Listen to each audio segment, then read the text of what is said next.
Hello and welcome to FPL Mate, your best mate for fantasy Premier League content for the 2021-22 season. My name is Dan and today we are doing a Gameweek 17 buy, sell, keep, avoid video. Now I do apologise already guys if this is not my best ever video. It is currently 1 AM on Sunday night, technically Monday morning, because we've got so many deadlines so close together and I wanted to make sure the content was completely relevant. I wanted to finish all the games, then start, compiling all the data and stuff like that, and it's a lot to do in a short amount of time. So the video quality is not always going to be amazing, but I'll try and get as much good stuff out there as possible. We are, of course, going to do a double upload today because this will be Monday by the time you watch this. It'll be a double upload today. We'll do the team selection as well. We're going to cram it all in. We're going to do it, guys. But there we go, guys. I'll stop rambling on. If you do like this video, of course, do like. If you do want to subscribe as well, that would be amazing too. But before we go any further, a quick word from today's video sponsor. So, speaking of things you definitely should not avoid, how about today's video sponsor, Pouch? Now, Pouch is a free desktop browser extension that automatically finds and applies the best discount codes that you might not know about when you're shopping online. So, for example, say I'm shopping for some new trainers. Okay, I like the look of these Adidas Originals. Let's go pay. But before we do, Pouch automatically pops up, lets me know how many discount codes it has found, and applies the best one to save me the maximum amount of money. I just saved £22 without having to do anything. Pouch works on over 3,000 UK websites. That's more than any other similar browser extension in the UK, so it's seriously helpful when you're doing your online Christmas shopping, finding those discount codes that you didn't even know existed. It's completely free, so there's literally no reason to not give it a go. It's an essential pick for your browser extension squad. Super easy to install with just a few clicks, and make sure you pin it to your browser as well. The first click is this link right here, joinpouch.com, which is also at the top of the video description. Doing so supports the channel, but more importantly, guys, it supports your wallet. So what are you waiting for? Join Pouch. Okay guys, so buy's a place you probably don't have but should consider bringing in, sells a place you probably have and should consider removing, keeps a place you probably have but you might be thinking about getting rid of them. I think you should keep them, and avoid the players that are pretty hyped up right now. I actually think you should avoid getting these players. So yeah, lots to talk about. I would again advise you can be a bit patient this game week. There's only going to be one more set of price rises, so you may as well just wait until Tuesday to do a lot of your transfers, especially if we're wondering if certain games are going to go ahead, if there's any new COVID outbreaks or anything like that. There's always plenty of stuff going on. We've heard about Manchester United potentially, a couple of cases of COVID in their camp as well. So yeah, just a pre-warning, guys. Do try and be patient if you can, because it's a strange times we are living in at the moment. But without further ado, guys, let's have a look at our first buy for today's video. Our first buy is Emmanuel Dennis, the highest point scorer of all players over the past 5 game weeks, better than Salah over this period. So, if you want to save some money, you don't want to spend all that money on Salah, what about Dennis? Just as good, right?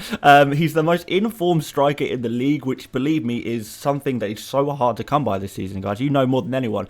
Forwards right now, it's so hard to get that right forward in your team, and after kind of Ronaldo, it's kind of like, who else do we really want? Well, Dennis is the other guy that we want, really. There's not really anyone else ready to go for right now. Obviously, we speak a lot about Dennis overperforming. At what point do we stop saying he's an overperformer and start just saying he's clinical? Maybe he is one of those stat-busting players, kind of like Heung-min Son. We know Heung-min Son, even if he doesn't record particularly good underlying stats, he will outperform them consistently, whereby you kind of have to treat his expected goals, his expected assists, stuff like that. You have to treat it a little bit differently and try and interpret the data in the right way rather than just using it as a catch-all for everyone. Apply it in the right way. So maybe that's what we're dealing with Dennis. It certainly seems like that way. And you know what? For all what we say about him overperforming his underlying stats, I actually don't think his underlying stats are that bad. I think they're still pretty good. So 1.55 expected goals. This is over the past 5 game weeks, of course, guys. 9 shots in the box, 7 key passes, 3 big chances created, 1.77 expected assists. He's played centrally versus Brentford, which is a good sign. We saw Josh King a little bit deeper and wider on the left-hand side. One of the advantages of Josh King was that he was going to be going through the middle with Dennis out wide. But actually, is that actually going to be the case every single game week? Not sure. It seems to be switching up a little bit, so I don't think we can say with confidence that King is going to be the central guy. And I wonder as well, whether this is going to be Dennis becoming a focal point, down the middle, given his form. Maybe that's where Ranieri wants to play him. I don't know. And a lot of people also point out that King, he's the one with the better underlying stats. That's what we say. We say King's, he's got better underlying stats. Let's go for King instead of Dennis. And yeah, okay, fair enough. That is true.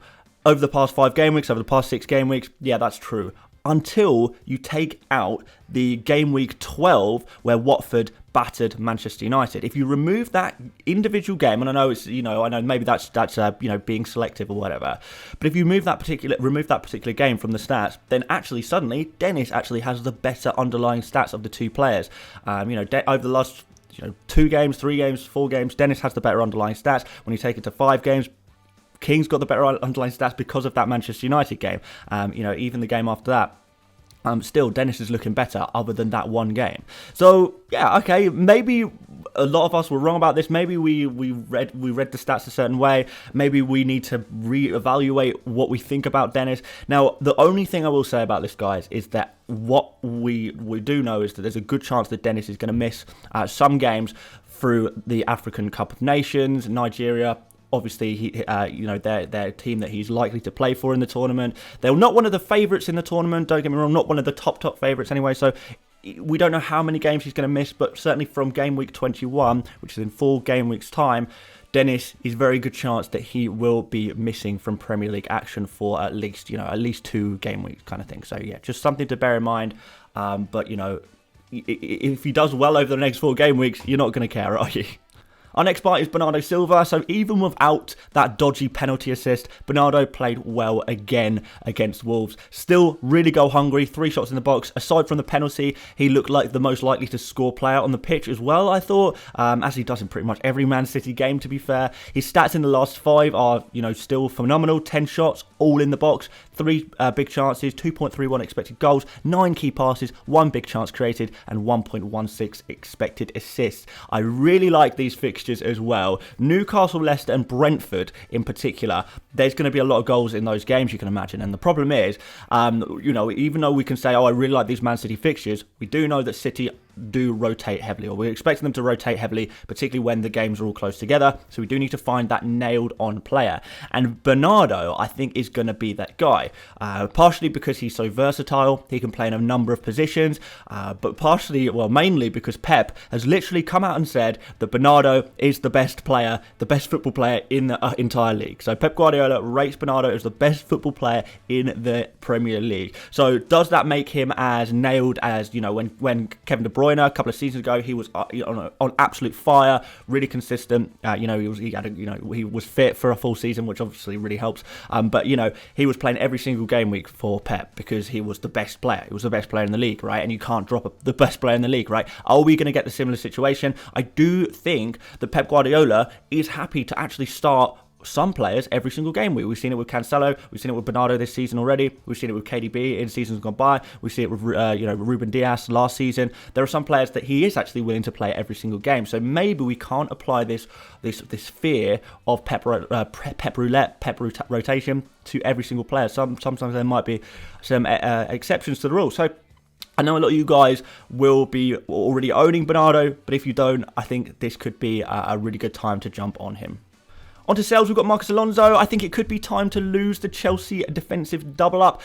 Chelsea's defence is just not looking as solid at the moment without Kante, Kovacic, Chilwell. They're all out of action. Kante and Chilwell for a while, they'll be out of action as well. Mendy, according to Tuchel, is also lacking confidence. Mendy kind of usually bails Chelsea out when they do concede the chances, but actually Mendy is, he's underperforming a little bit on his, expected goals conceded. So he's letting in chances that perhaps we would really expect him to be saving, really. Also, we've got players like Alonso, Jorginho. They're making mistakes leading to goals. They're just not a very good defence right now. They're not a very, very bad defence, don't get me wrong, but they're just not what we want if we are doubling up. If you're doubling up on a defence, you want that defence to be really good, right? And that's just not where we're at right now. Chelsea are conceding more chances. They haven't kept a clean sheet in 4 games, and the fullbacks they've not been as able to get involved as well in the attacks. Now, most people who are doubled up on Chelsea will have 2 of Reece James, Rudiger and Alonso. And I think out of the 3, if you had to lose one, it's going to be Alonso really, kind of long term, because, you would say that James, Rudiger, they're more nailed on longer term. They are better football players. They are less, risk of rotation, risk of, doing something fairly stupid, I guess. They're just better football players, and you know, if we're talking about keeping these Chelsea defenders for the long term, and we're going to hold them through the bad run of form and hope things get better, if we are thinking about this long term plan of Chelsea defenders, then we want to keep players who we like for the long term. And Alonso was always a very short term pick. We thought it would go a lot better than it has done so far. Fair enough, he got the assist in Gameweek 16, but we did expect a little bit more. We expected clean sheets. They're not happening. Maybe time to cut your losses. Big at the back is just not working. If we can remove big at the back, the big at the back kind of idea from our FPL teams, that would be great. Downgrade one of our Chelsea defenders to a 4.5 million defender, something like that, and move the money into midfield, because that seems to be where the points are at the moment. And our other sell is Callum Wilson or Alonso Maximan. I suppose we can put them both in this one. Well, we'll talk about Callum Wilson, because I know a lot of you guys have been speaking to me about Callum Wilson recently and kind of live streams and stuff like that. So we'll use Callum Wilson as an example. But what I really mean is the two Newcastle strikers. It's a really good time to sell them because the fixtures are really bad. We've got Liverpool away. They've probably been the best defence in the league in recent weeks, particularly, haven't they? To be fair. And then they've got Man City next. You know, up there with Liverpool. You know, fair enough, Manchester City have conceded a couple of, maybe had a couple of unlucky clean sheet wipeouts, but certainly Liverpool and City, probably the top two defences at the moment on current form, you would say. So, two super difficult games for any forward in the whole league, so not ideal. And then after that, they've got Manchester United, vastly improving under new management, and they've got the informed De Gea in goal. It's just not a nice run of fixtures here. Really not a nice run of fixtures. After that, the fixtures do get good again, but can you afford to hold him over that period of 3 games? Especially when you have, players like Dennis running right at the moment. Maybe you want to think about going for an Ollie Watkins. Now Watkins has had his difficult game against Liverpool out of the way, and we're kind of expecting him to pick up some points. He's going to maybe be the solution to our forward problems, dilemmas. I don't know. So maybe that's one to consider too. But either way, Callum Wilson, Alonso Maximan, I think it is definitely time to drop those Newcastle forwards. On to some keeps, and my first keep is João Cancelo, the most sold player of the week, and this guy is telling you to keep him. I really do feel strongly about this one, guys. I can't believe how many people are selling João Cancelo. I get it. When a player gets a red card, people panic the player out, particularly if they're worried about the other players in their team. But at the end of the day, Cancelo's going to miss one game. He was probably going to miss one of these upcoming games anyway, due to a rest, just having a rest or being rotated. Players will not play every single game across busy periods, especially with the squad depth that Man City plays. So, we were expecting a rotation anyway. All the fact that he's got this missing game against Leeds, it basically just means that will be his rest, and he's pretty much guaranteed to start the following 3 games, all of which I actually think are better fixtures from an attacking point of view. Higher ceilings, higher point ceilings potential in the following 3 games after the Leeds game. So I actually kind of think in a way it's a good thing, because we've been guaranteed that Cancelo is going to be rested in this game. We know he's not even going to have a chance of coming on for a 1-pointer. We know exactly where he stands, and it gives him a super chance of being super nailed on thereafter. It's actually, I seriously think Cancelo's red card you take as a positive and you keep him. That's kind of how I feel we're at right now. And if you kind of sell Cancelo, are you going to be able to get him back? Are you going to get him back? Are you just not going to be able to get him back? Is it going to be a case of you miss Cancelo against Newcastle, Everton, Leicester, Brentford? Even if you buy him back, there's no Everton fixtures there. I don't know why I thought they played Everton, but Newcastle, Leicester and Brentford. Even if you buy him back, he has risen so much in price this season that you're going to have to pay a lot more to buy him back again, aren't you? You may even be priced out of buying him back, and doing so, getting rid of him now, 1 transfer to remove him, 1 transfer to bring him back in, that's 2 transfers. Can you not use 2 transfers more effectively than that? Surely there's better ways to use 2 transfers than to take Cancelo out for 1 week and bring it back in again. Doesn't really make sense.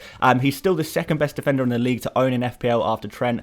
Arguably the best City asset you can own. He's both incredibly creative, takes shots on, and plays in an insane defence. And after this Leeds game, he will not be a rotation risk. So there are so many advantages to keeping him, and I think if you sell him, you will really regret it. A lot of people did this before with Trent Alexander-Arnold when he was unavailable for 1 game week or potentially 2 game weeks. They lost Trent. unable to get him back in, and they just dropped rank because they couldn't find the right way to get Trent back into their team, and they dropped rank until they could get Trent back in. And it just becomes a real regret because you make an impulse decision of removing a player that actually long term you want. You think too short term and you rush into decisions, and it just doesn't work out a lot of the time. So I do think you'll regret it if you sell him. So just leave Cancelo on your bench this week. Play one of your bench players. That's what they're for. If you don't like your bench players, then maybe, use one transfer to change one of your bench players rather than two transfers to get Cancelo out and then back in again. It kind of makes a little bit more sense. I just seriously think, guys, you should keep Cancelo. My next keep is Diogo Jota, another one heavily sold, and I feel very strongly about this one. You have to keep Jota. So Firmino, he's still not match fit. Oxlade-Chamberlain didn't really make a good temporary replacement. Origi still nursing a knee injury. Diogo Jota is now fit and he will play in this game against Newcastle. And you would be absolutely crazy to sell him. The only reason he couldn't start in Gameweek 16 is because he hadn't trained much last week. Now he's going to be absolutely fine from here. He already got some minutes on the pitch and once again got some good chances to score. He's about to play the worst defence in the league. I think people are a little bit harsh on Jota, to be honest. People say he's a poor finisher or that he misses chances. I mean, guys, you can see on screen right now, he is literally exceeding his expected goals right now. He scored in 3 consecutive games before the Wolves fixture. The Wolves game a couple of game weeks ago, that was a super tough game anyway. Wolves are a very good defence, and the Villa game, he could only play 30 minutes in that game because of lack of fitness. So those are very good reasons to blank. If you look at the context, that's why he blanked, and that's kind of completely reasonable. The context really does matter, and I can see him, you can genuinely see him doing double figures again against Newcastle. You can really see that happening. A 4-0 to Liverpool or something like that is totally feasible. And Jota's going to be getting like a goal and an assist in that. So like I say, guys, you'd be crazy to sell Jota right now. And if you don't have him, arguably you should be buying Jota. Like, this is a really good pick. Finally, some avoids. Let's start you off with James Maddison. And I'm not sure I really hope people listen to me as well as watching the videos, because if people don't listen, then they might get the wrong idea. Now, I'm not sure this is so much of an avoid as it is a hold fire, because we don't know if the Leicester versus Spurs game is going to go ahead or not. And the reason I feel like, ordinarily it would be like, yeah, actually, assuming the game goes ahead, James Maddison, yeah, fine, great pick. But I did want to make sure I include something in this video where we do talk about this situation with this fixture, because a lot of people on Twitter were saying, oh my god, I'm buying Maddison in right now. I'm buying him in right now. I can't wait to have him. I can't wait to have him in my team. And I was kind of like, guys, you've got to hold fire. We don't know exactly what the situation is, because it's very, very possible that this Spurs versus Leicester game may be postponed due to the Spurs COVID outbreak. Now, the Spurs players who are available, they've started training again, and efforts are going to be made for this game to go ahead. But honestly, I don't know what the chances are. Different newspapers and journalists are reporting different things. Right this second, to go for Maddison is a huge, huge risk. I would say do not buy Maddison until you know for sure what the situation is. There is a chance you may not even find out until after the deadline. Remember, guys, this Leicester versus Spurs game is due to take place on Thursday, which is 2 days after the deadline. 48 hours after the deadline, that's not ideal. A lot of things can happen in that amount of time. So if you haven't got Bernardo, or I think genuinely, maybe if you haven't got Bernardo, for example, go for him instead, or Bowen or something, especially if you're looking for a slightly more long-term pick. Leicester's fixtures do turn bad soon, and you've arguably missed the boat if you're thinking of buying him now. That said, if the game against Spurs does go ahead and they have, the Spurs have this depleted squad, maybe it could be a short-term, risky, punty player to bring into your FPL team, but all I'm saying, guys, is try and get a little bit more news, find out a little bit more, wait until as late as possible before pulling the trigger on any Leicester players, really, because they could have their game postponed and not be available at all. And our final avoid is Gabriel. Now, he is this week's centre-back that everyone is buying because they scored a header from a corner, and people seem to think that's going to happen every week. This week is Gabriel. I considered putting Rudiger in this category as well. Somehow won 2 penalties in one match. Absolutely crazy. That's not going to happen every week, is it? I do also think Rudiger is in a void, by the way, guys, just because I don't really like the Chelsea defence right now, and I don't really like expensive defenders right now either. But Gabriel is certainly even more of an avoid, right? Mostly because Gabriel is he's not just a bad defender to buy an FPL. He's probably literally the worst starting Arsenal defender to buy. Out of all of the defensive Arsenal players, he's the worst one to buy, right? If I wanted to go in on the Arsenal defence, I'd rather have Ramsdale, Tierney, Tomiyasu, and the super cheap Ben White. All of these players are all way cheaper than Gabriel. You can get Tierney for just 4.7 million at the moment. He's just got back-to-back 12 pointers as well, Tierney. But he's done that in a sustainable way of being a very attacking fullback and getting forward and being creative in the same way as we see so many other fullbacks, wing-backs in the league do the exact same thing on a regular basis, rather than scoring, the occasional header from a corner once or twice per season. You never know when that's going to happen. Very difficult to predict it or work out when to play this player.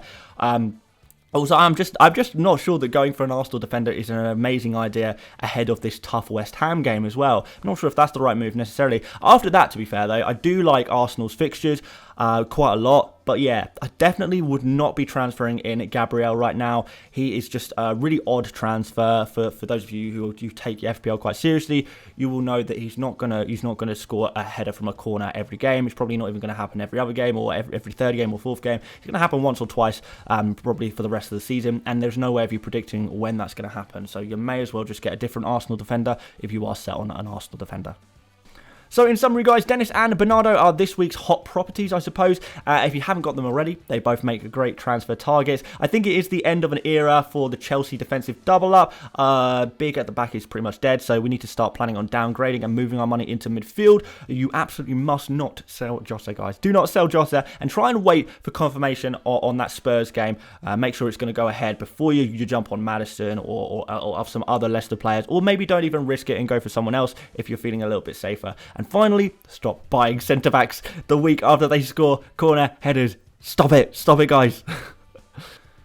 And there we have it, guys. Thank you so much for watching this video. If you did enjoy, please do leave a like. Please do subscribe if you haven't done already. It is so late at night now. I'm going to try and do a little bit of editing tonight, and then hopefully you will have this video ready for the morning, and that will be amazing. So yeah, there you go, guys. I do appreciate all the support recently. It's been absolutely amazing.